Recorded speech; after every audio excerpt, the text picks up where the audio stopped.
এখনো খোলা হয়নি অনেক বিভাগ, নিয়োগ দেয়া হয়নি পর্যাপ্ত জনবল। এরই মধ্যে কেনা হয়েছে প্রায় 150 কোটি টাকার মেডিকেল সরঞ্জাম। এর মধ্যে আবার প্রকল্প পরিচালক এবং হাসপাতাল কর্তৃপক্ষের ঠেলাঠেলি, ফলে বেশিরভাগ যন্ত্রপাতি পড়ে থেকে নষ্ট হওয়ার উপক্রম। এমন দশা কুষ্টিয়া মেডিকেল কলেজ ও হাসপাতালের। এর ফলে জনগণের টাকায় কেনা সরঞ্জাম কাজে লাগছে না চিকিৎসা সেবায়। হিমেল মাহবুবের ধারাবাহিক প্রতিবেদনের দ্বিতীয় পর্ব, ছবি তুলেছেন S A Bappi. Kushtia medical college হাসপাতালের মেডিসিন বিভাগের মহিলা ওয়ার্ড। প্রতিটি শয্যায় নারী থাকলেও একটি বেডে পাওয়া গেল একজন পুরুষ। কথা বলে জানা যায়, বাবলু মিয়ার স্ত্রী প্যাথোলজি পরীক্ষার জন্য হাসপাতাল থেকে 3 কিলোমিটার দূরে একটি ক্লিনিকে গেছেন, তাই তিনি বেডটি পাহারা দিচ্ছেন।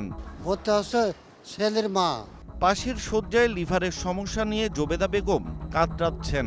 জানান, একে তো শরীর খারাপ, তার উপর পরীক্ষা নিরীক্ষার জন্য কয়েক কিলোমিটার অটোতে যাতায়াত করে এখন যন্ত্রণা তীব্র হয়েছে।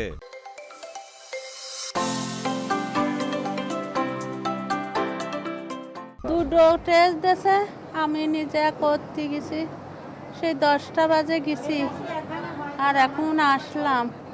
আরও বেশি অসুস্থ হয়েছে শুনে কেনেছি। এটা গাড়িতে খচর লাগেছে, মনে হচ্ছে ব্যথা বেশি বাড়িয়ে গেছে। হাসপাতাল ঘুরে দেখা যায়, রোগ নির্ণয়ের নানা পরীক্ষার জন্য প্রায় সবাইকে যেতে হয় কয়েক কিলোমিটার দূরের ক্লিনিকে। পরীক্ষাগুলো তো এখানে করা যাচ্ছে না, পরীক্ষা আসছে আমরা ওই পপুলার থেকে করে আসছি। এখন ওনাদের মনের মতন জায়গা পরীক্ষা করা লাগে, আমিন সোনাটার পপুলারে। হাসপাতালটিতে মাত্র হাতে গোনা কয়েকটি পরীক্ষা হয়, বাকি সব করতে হয় বাইরে থেকে। এতে দফা রফা অবস্থা রোগীদের। এখান থেকে 8 কিলোমিটার দূরে রিপোর্ট করতে দিয়েছে। প্রথম পরীক্ষা আমার দেশে লালনে, পরের পরীক্ষাটা আমার এই যে কয়াই দিয়েছে যে আমি নিতে করে আনবা।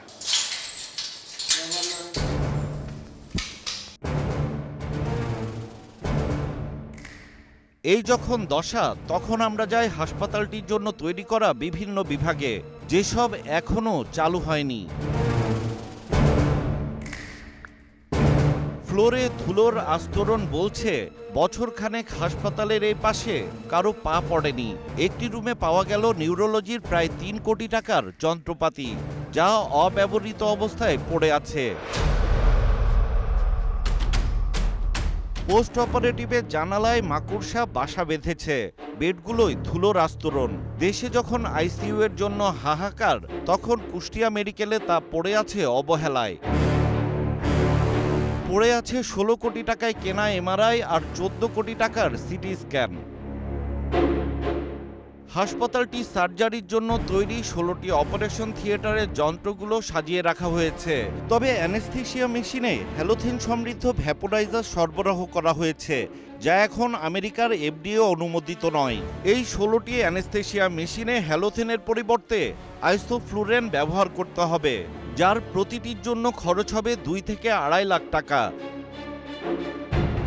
খোঁজ নিয়ে জানা যায়, হাসপাতাল ও মেডিকেল কলেজের জন্য 145 কোটি 80 লাখ টাকা চিকিৎসা সরঞ্জাম এবং 8 কোটি 47 লাখ 69 হাজার টাকার 16 চিকিৎসা সরঞ্জাম কেনা হয়েছে। এসব যন্ত্রপাতি সরবরাহ করা হয়েছে প্রায় 3 বছর আগে, যার সামান্যই হাসপাতাল কর্তৃপক্ষ বুঝে নিয়েছে। কিন্তু কেন? অন্যান্য সার্জিক্যাল অ্যালাইড সাবজেক্ট চালু করতে গেলে সেক্ষেত্রে আমাদের অ্যানেস্থেসিয়া সবচেয়ে আগে দরকার। 4টা অ্যানেস্থেসিয়ার পদ 4টাই ফাঁকা আছে। হাসপাতালের পরিচালক বলছেন, যন্ত্রপাতির মান নিয়ে প্রশ্ন রয়েছে। যে যন্ত্রপাতিগুলো দেওয়া হয়েছে পিডি সাহেবের পক্ষ থেকে, সেগুলো সম্পূর্ণ যুগোপযোগী নয়। প্রজেক্ট থেকে সরকারি খাতায় লেজারে উঠতে যাওয়ার মধ্যে যে একটা প্রক্রিয়াগত জটিলতা ছিল, সেটা দীর্ঘদিন ঝুলন্ত ছিল। আর প্রকল্প পরিচালকের দাবি, কোনো সমস্যা থাকলে সমাধান হবে। এটা দায়িত্ব আমার। কোনো জায়গায় কোনো ত্রুটি থাকলে সেটা যদি সমস্যা হয় আমাকে জানাবে, আমি কোম্পানিকে জানাবো এবং এটা সেরে দেওয়ার ব্যবস্থা করা হবে, বা রিপ্লেস করে দেওয়া হবে, রিপ্লেস করে দেবে। তবে হাসপাতালে নিউরোসার্জারি থেকে শুরু করে বেশিরভাগ বিভাগ খোলা হয়নি। অনেক বিভাগে নেই চিকিৎসক। সব মিলিয়ে চিকিৎসক সহ জনবলের তীব্র সংকট আর হাসপাতাল কর্তৃপক্ষ ও প্রকল্প পরিচালকের ঠেলাঠেলিতে নষ্ট হতে বসেছে শত কোটি টাকার যন্ত্রপাতি। ইমার্জেন্সি মেডিকেল অফিসার কোনো পদই নাই। যদি 200 জন নার্স পাওয়া যায়, তাহলে ইনশাআল্লাহ সবগুলো ডিপার্টমেন্টে আমরা সুন্দর রান করতে পারবো। তবে আমার যে টেকনিশিয়ান লাগবে যারা রান করবে মেশিনটা। যন্ত্রপাতি যদি এইভাবে অব্যবহৃত অবস্থায় পড়ে থাকে তাহলে যন্ত্রপাতি নষ্ট হয়ে যাবে, যেভাবে ফেলে রাখা যাবে না, এর দায়িত্ব তখন আমি নেব না। পুরোদমে চালু হলে প্রায় 1 কোটি মানুষের চিকিৎসার ভরসাস্থল হতে পারে কুষ্টিয়া মেডিকেল কলেজ ও হাসপাতাল। প্রয়োজনে সামান্যই স্বাস্থ্য খাতে ব্যয় করতে পারে বাংলাদেশ, অথচ এর মধ্যে বিপুল অর্থের অপচয় হয় কেনাকাটা আর অব্যবস্থাপনার কারণে। কোটি কোটি টাকা দামের এসব যন্ত্রপাতির জায়গা হয় ময়লার ভাগাড়ে। বিশেষজ্ঞরা বলছেন, দক্ষ জনবল তৈরির আগে যদি যন্ত্রপাতি কেনা হয় তাহলে আগামীতেও বাংলাদেশের স্বাস্থ্য খাতের কোনো গুণগত পরিবর্তন আসবে না। হিমেল মাহবুব, ৭১, কুষ্টিয়া।